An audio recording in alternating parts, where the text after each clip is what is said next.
PV അൻവറിനെ ഇളക്കി വിട്ടിരിക്കുന്നത് ഈ പറയുന്ന പിണറായി വിജയൻ തന്നെയാണ്. കാരണം നമുക്കറിയാം ഏറ്റവും സൂത്രശാലിയായ കുറുക്കനാണ് പിണറായി വിജയൻ. കോടിയേരി ബാലകൃഷ്ണന്റെയും ഒക്കെ ഒരു താല്പര്യപ്രകാരമായിരുന്നു. കോടിയേരിക്ക് അന്ന് ഇത്തിരി താല്പര്യം ഉണ്ടായിരുന്നു എന്നാണ് പാർട്ടിയിൽ നിന്ന് തന്നെയുള്ള സംസാരം. ഈ വെളിപ്പെടുത്തൽ കൃത്യമായിട്ടും ഇദ്ദേഹം അറിഞ്ഞുകൊണ്ട് തന്നെയാണ് അദ്ദേഹത്തിന്റെ സപ്പോർട്ട് ഇതിനകത്തുണ്ട്. അതുകൊണ്ടാണ് കൂടെ 2-3 പേരും കൂടെ ചേർന്നത്. കാരണം അദ്ദേഹത്തിന് ഇഷ്ടപ്പെട്ട 2-3 പേര് ജലീലും റസാഖും കൂടെ ചേർന്നതും ഇദ്ദേഹത്തിന്റെ താല്പര്യം. അന്നും ഈ കഴുതകൾക്ക്, ഈ മരക്കഴുതകളായ സഹാക്കന്മാർക്ക് എതിർക്കാനുള്ള ത്രാണിയുമില്ല, ശക്തിയുമില്ല. P ശശിയെയും MR Ajith കുമാറിനെയും പുറത്താക്കുക. ആ പുറത്താക്കുന്നതിന് പിന്നിൽ മുഖ്യമന്ത്രിയാണെന്ന് അറിയാൻ പാടില്ല. കാരണം എങ്കിൽ അവന്മാർ പല കാര്യങ്ങളും പുറത്തുവിടും. അധികാരമില്ലാതിരിക്കുന്നതിനെ കുറിച്ച് ചിന്തിക്കാൻ പിണറായി വിജയന് മാത്രമല്ല, കമലയ്ക്കും വീണയ്ക്കും പോലും കഴിയില്ല. നമസ്കാരം. PV അൻവർ ആരോപണങ്ങൾ ഉന്നയിച്ചു തുടങ്ങിയിട്ട് ഏകദേശം 2 ആഴ്ചയോളമായിരിക്കുന്നു. നമ്മളൊക്കെ കരുതിയത് മുഖ്യമന്ത്രിയെ ഇപ്പോൾ പ്രതിസന്ധിയിലാക്കും എന്നൊക്കെയാണ്. പക്ഷേ അപ്പോഴും ഈ വെളിപ്പെടുത്തലുകളൊക്കെ നടത്തി തുടങ്ങുമ്പോഴും പിണറായി വിജയനെ സംരക്ഷിച്ചു പിടിച്ചിരിക്കുന്ന ഒരു നിലപാടാണ് അൻവർ സ്വീകരിച്ചത്. അതായത് പിണറായി വിജയനെ തെറ്റിദ്ധരിപ്പിക്കുകയും അദ്ദേഹത്തെ ആയുധമാക്കുകയും അദ്ദേഹത്തിന് പലതും ഒളിച്ചു വയ്ക്കുകയും ഒക്കെ ചെയ്യുകയാണെന്നും അതൊക്കെ ചെയ്യുന്നത് MR അജിത് കുമാറും ഈ P ശശിയും ഒക്കെയാണെന്നൊക്കെയാണ് അൻവർ പറഞ്ഞത്. പക്ഷേ നമ്മളൊക്കെ അന്ന് കരുതിയിരുന്നത് എന്താണ്? PV അൻവർ ഈ മുഖ്യമന്ത്രിക്കെതിരെയാണ് പരോക്ഷമായി ആഞ്ഞടിക്കുന്നത് എന്നൊക്കെയാണ്. പക്ഷെ അങ്ങനെയൊന്നും അല്ല എന്നാണ് ഇപ്പോൾ പാർട്ടിയിൽ നിന്ന് തന്നെ അറിയുന്നത്. കാരണം PV അൻവറിനെ ഇളക്കി വിട്ടിരിക്കുന്നത് ഈ പറയുന്ന പിണറായി വിജയൻ തന്നെയാണ്. കാരണം നമുക്കറിയാം ഏറ്റവും സൂത്രശാലിയായ കുറുക്കനാണ് പിണറായി വിജയൻ. അപ്പോൾ ഈ പിണറായി വിജയൻ തന്നെയാണ്. കാരണം തനിക്കു മേലെ വളർന്നു കഴിഞ്ഞു പൊളിറ്റിക്കൽ സെക്രട്ടറിയും ADGPയും. അത് മനസ്സിലാക്കിയത് കൊണ്ടാണ് പിണറായി വിജയൻ ഈ അൻവറിനെ ഇളക്കി വിട്ടിരിക്കുന്നത് എന്നാണ് പാർട്ടിയിൽ നിന്ന് തന്നെ അറിയാൻ കഴിയുന്നത്. അല്ല, അത് വിശ്വസിച്ചായിരിക്കാൻ പറ്റില്ല. കാരണം നമ്മൾ അൻവർ ഓരോ ദിവസവും വന്ന് ഓരോന്നോരോന്ന് പറഞ്ഞപ്പോഴും അദ്ദേഹം എപ്പോഴും വിരൽ ചൂണ്ടുന്ന ശശിക്കും വേറെ 1-2 പേർക്കും എതിരായിട്ടാണ്. പാർട്ടിയെ വീട്ടിലാക്കുക, പാർട്ടിയെ ഒരു പ്രതിസന്ധിയിലാക്കുക എന്നുള്ളതാണ്. അപ്പം ഇപ്പോൾ എം വി ഗോവിന്ദൻ എന്ത് പ്രതിസന്ധി എന്നൊക്കെ അദ്ദേഹം ചോദിക്കുന്നുണ്ടെങ്കിൽ പോലും പ്രതിസന്ധി ഉണ്ടെന്നുള്ളത് ഉറപ്പ് തന്നെയാണ്. അത് മാധ്യമങ്ങളുടെ മുമ്പ് നിങ്ങളാണ് പ്രതിസന്ധി ഉണ്ടാക്കുന്നതൊക്കെ പറഞ്ഞേക്കാൻ പറ്റി തടിയെടുക്കും. എന്തായാലും ഈ എല്ലാ തന്ത്രങ്ങളും നേരത്തെ സുമേഷ് പറഞ്ഞ എല്ലാ തന്ത്രങ്ങളും കഴിഞ്ഞ് അതികായനായ VS പോലും തകർത്തിട്ടിട്ട് മുഖ്യമന്ത്രിയാകാൻ കഴിഞ്ഞിരുന്നുവെങ്കിൽ, അതായത് അനിയത്തിയെ കാണിച്ചിട്ട് ചേട്ടത്തിയെ കെട്ടിക്കുന്നത് പോലെ, ചേട്ടത്തിയെ കാണിച്ചിട്ട് അനിയത്തിയെ കാണിച്ചിട്ട് അനിയത്തിയെ കാണിച്ചിട്ട് ചേട്ടത്തിയെ കെട്ടുന്നത്. അനിയത്തി സുന്ദരിയാണ്, ചേട്ടത്തി അത്ര സുന്ദരിയല്ല, പ്രായം കൂടുതലുമാണ്. അനിയത്തി എന്ന പ്രായം കുറവാണ്, സുന്ദരിയാണ്. അപ്പൊ അനിയത്തിയാണ് മുമ്പ് കൊണ്ടുവന്ന് കാണിച്ചത്. കണ്ടപ്പോൾ കൊള്ളാം, പെണ്ണ് കൊള്ളാം, എന്നാ നമുക്ക് കല്യാണം ഉറപ്പിക്കാന്ന് പറഞ്ഞു. കതിർകൊണ്ട് വന്നപ്പോഴും കണ്ടത് ഈ പ്രായം കൂടിയ അത്ര സുന്ദരിയല്ലാത്ത ചേട്ടത്തിയാണ് കണ്ടത്. അതുപോലെയാണ് ജനങ്ങളുടെ മുമ്പ് VS കാണിച്ചു. VS എന്ന് പറയുന്ന ആ വലിയ അധികായനെ കാണിച്ച്, ജനങ്ങൾക്ക് ഇഷ്ടപ്പെട്ട VS കാണിച്ച് എല്ലായിടത്തും വോട്ട് വാങ്ങി ജയിച്ചു വന്നപ്പോൾ VS ഒരൊറ്റ കാലമട കൊണ്ട് തട്ട് കെട്ടി ചവിട്ടിയെടുത്ത് വെളി കളഞ്ഞിട്ട് ഇതാ വന്നിരിക്കുന്നു പുതിയ മുഖ്യമന്ത്രി. അത്തരം തന്ത്രങ്ങൾ കാണിക്കുന്ന ആളാണ് നമ്മുടെ കേരളത്തിലെ മുഖ്യമന്ത്രി. ആ മുഖ്യമന്ത്രി അതുകൊണ്ട് ആ മുഖ്യമന്ത്രിക്ക് ഇനി അവസാന കാലം വരെ കളിക്കാൻ അറിയാം, കളിച്ചുകൊണ്ടിരിക്കും. രാഷ്ട്രീയ തന്ത്രങ്ങൾ ഇനി അദ്ദേഹത്തിന് പഠിപ്പിച്ചു കൊടുക്കണ്ട. അതുകൊണ്ട് തന്നെ ഇപ്പോ അൻവറിന്റെ ഈ പെട്ടെന്നുള്ള ഈ ഒരു വെളിപ്പെടുത്തൽ, അയാൾ ആരോപണമൊന്നും അല്ല കേട്ടോ, ആരോപണം നമ്മൾ പറഞ്ഞ വെളിപ്പെടുത്തൽ തന്നെയാണ്, പലതും വെളിപ്പെടുത്തൽ തന്നെയാണ്. ഈ വെളിപ്പെടുത്തൽ കൃത്യമായിട്ടും ഇദ്ദേഹം അറിഞ്ഞുകൊണ്ട് തന്നെയാണ് അദ്ദേഹത്തിന്റെ സപ്പോർട്ട് ഇതിനകത്തുണ്ട്. അതുകൊണ്ടാണ് കൂടെ 2-3 പേരും കൂടെ ചേർന്നത്. കാരണം അദ്ദേഹത്തിന് ഇഷ്ടപ്പെട്ട 2-3 പേര് ജലീലും റസാഖും കൂടെ ചേർന്നതും ഇദ്ദേഹത്തിന്റെ താല്പര്യം. അതിന് 2-3 കാരണം കൂടെ പാർട്ടിയുമായി അടുപ്പമുള്ള ചിലർ പറയുന്നുണ്ട്. അതായത് ഈ പിണറായി വിജയന്റെ ഇഷ്ടപ്രകാരം കോടിയേരി ബാലകൃഷ്ണൻ പാർട്ടി സെക്രട്ടറി ആയിരുന്ന സമയത്താണ് P ശശിയെ പൊളിറ്റിക്കൽ സെക്രട്ടറി ആക്കുന്നത്. അത് സാധാരണ പാർട്ടിയുടെ തീരുമാനമാണ്, പക്ഷെ അത് പിണറായി വിജയന്റെ ഒരു തീരുമാനമായിരുന്നു. അത് മാത്രമല്ല P ശശിയെ പാർട്ടി പുറത്താക്കിയ ആളാണ്. ആ P ശശിയെ പാർട്ടിയിലേക്ക് തിരികെ കൊണ്ടുവന്ന് മുഖ്യമന്ത്രിയുടെ പൊളിറ്റിക്കൽ സെക്രട്ടറി ആക്കണമെങ്കിൽ അത് പിണറായി വിജയന്റെ അല്ലെങ്കിൽ കോടിയേരി ബാലകൃഷ്ണന്റെയും ഒക്കെ ഒരു താല്പര്യപ്രകാരമായിരുന്നു. കോടിയേരിക്ക് അന്ന് ഇത്തിരി താല്പര്യം ഉണ്ടായിരുന്നു എന്നാണ് പാർട്ടിയിൽ നിന്ന് തന്നെയുള്ള സംസാരം. അതിനുശേഷം ഇപ്പോൾ അജിത് കുമാറും ഇയാളും, കാരണം ശിവശങ്കർ പറഞ്ഞൊരു കാര്യം നമ്മൾ ഓർക്കണം, ഒരു ടിഷ്യൂ പേപ്പർ കൊടുത്താൽ അതിലും ഒപ്പിടുന്ന ഒരു പോടൻ എന്ന് വിശേഷിപ്പിച്ചിട്ടുണ്ട്. അല്ല, അതങ്ങനെയാണ്. കാരണം ഏകാധിപതികളെല്ലാം നേരത്തെ പറഞ്ഞ വാക്കാണ്, ഞാൻ അവർക്ക് ഉപയോഗിക്കുന്നില്ല. ലോകത്തിന്റെ എവിടെ വലിയ ഏകാധിപതികളുണ്ടെങ്കിലും നമ്മുടെ ചരിത്രം പറയുന്നതാണ്, എത്ര വലിയ ഇപ്പം കിങ് ജോങ് ഉങ് പോലും വലിയ ഏകാധിപതിയാണ്. അയാളും നേരത്തെ പറഞ്ഞ വാക്കിന് അർഹരാണ്. കാരണം അമാർക്കെല്ലാം ഈ ഇതുണ്ട് ഈ തരമുണ്ട്. വാക്കിന് ഉപയോഗിക്കാൻ മടിയായതുകൊണ്ടാണ്. കാരണം ഉപയോഗിക്കാൻ മോശമല്ല. ഒരു മുഖ്യമന്ത്രി ഇപ്പോഴും നമ്മുടെ കസേരയിൽ ഇരിക്കുന്നതല്ലേ, നമ്മുടെ സെക്രട്ടറിയുടെ കസേരയിൽ ഇരിക്കുന്ന ഒരു വ്യക്തിയെ അങ്ങനെ പറയാൻ എനിക്ക് അനുവദിക്കുന്നില്ല. പക്ഷെ പറയുന്നതാണ് എനിക്ക് എതിർപ്പുമില്ല. ഞാൻ പറയില്ല. എന്തായാലും ആ ഉണ്ട്. ഏത് ഏകാധിപതിയുടെയും ലോക ചരിത്രത്തിൽ അവന്മാർക്കെല്ലാം ഈ കുഴപ്പമുണ്ട്.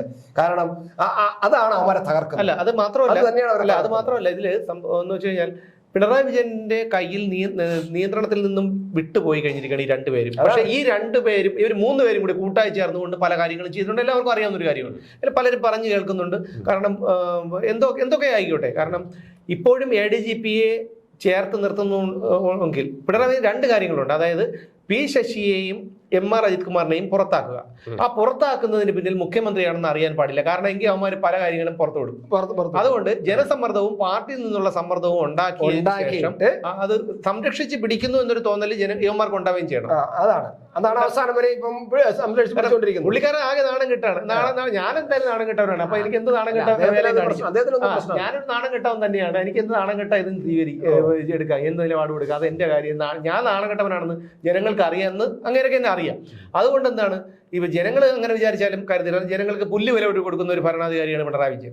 അപ്പൊ അങ്ങനെ വരുമ്പോ ഈ പി ശശിക്കും MR അജിത് കുമാറിനും തോന്നരുത് മുഖ്യമന്ത്രി അങ്ങനെ സംരക്ഷിച്ച് പിടിക്കുകയാണ്. എന്നിട്ട് ചെയ്തു ജലീലിന്റെ അടുത്ത് പറയും, അല്ല സോറി മറ്റേ അൻവറിനോട് പറയും. അങ്ങനെയാണ് ഇപ്പൊ സംഭവിച്ചുകൊണ്ടിരിക്കുന്നത്. അതിന് രണ്ട് കാരണം കൂടെ ഉണ്ട്. കാരണം ഇനി ഒരു അംഗത്തിന് കൂടിയുള്ള ബാല്യം പിണറായി വിജയൻ ഇല്ല. കാരണം ഇനി പിണറായി വിജയൻ ജയിച്ച ധർമ്മടത്ത് പോലും പിണറായി വിജയൻ ജയിക്കും എന്നുള്ള കാര്യം നമുക്ക് യാതൊരു ഗ്യാരണ്ടി ഇല്ലാത്തൊരു കാര്യമാണ്. അതെന്തോ ആയിക്കോട്ടെ. അപ്പൊ അങ്ങനെ മാത്രമല്ല, ഇപ്പൊ M മുകുന്ദൻ ഇടതുപക്ഷ സഹയാത്രികനായ ഒരു എഴുത്തുകാരനായ M മുകുന്ദൻ പോലും പരോക്ഷമായി പറഞ്ഞു അടുത്ത 2026 മുഖ്യമന്ത്രി മരുമകനായിരിക്കും. അപ്പൊ മുഖ്യമന്ത്രി പിണറായി കുടുംബത്തിന് അധികാരമില്ലാതിരിക്കുന്നതിനെ കുറിച്ച് ചിന്തിക്കാൻ പിണറായി വിജയന് മാത്രമല്ല കമലയ്ക്കും വീണയ്ക്കും പോലും കഴിയില്ല. അങ്ങനെ പോലും കഴിയില്ല. അവർക്ക് പോലും കഴിയില്ല. ഇനി അധികാരമില്ലെങ്കിൽ എന്താവും എന്നുള്ളൊരു കാര്യം അവർക്ക് പോലും അവർ ഭീതിപ്പെടുന്ന ഒരു കാര്യം തന്നെയായിരിക്കാം. അപ്പൊ അങ്ങനെ വരുമ്പോൾ ഇനി മരുമകൻ മുഖ്യമന്ത്രിയായേ പറ്റൂ. അതിനുള്ള ആദ്യപടിയായിട്ടാണല്ലോ ആദ്യം തന്നെ ജയിച്ചു വന്ന മരുമകനെ പിടിച്ചുകൊണ്ടുവന്ന് മന്ത്രിസ്ഥാനം കൊടുത്തതൊക്കെ. അന്നും ഈ മരക്കഴുതകളായ സഹാക്കന്മാർക്ക് എതിർക്കാനുള്ള ത്രാണിയുമില്ല ശക്തിയുമില്ലായിരുന്നു.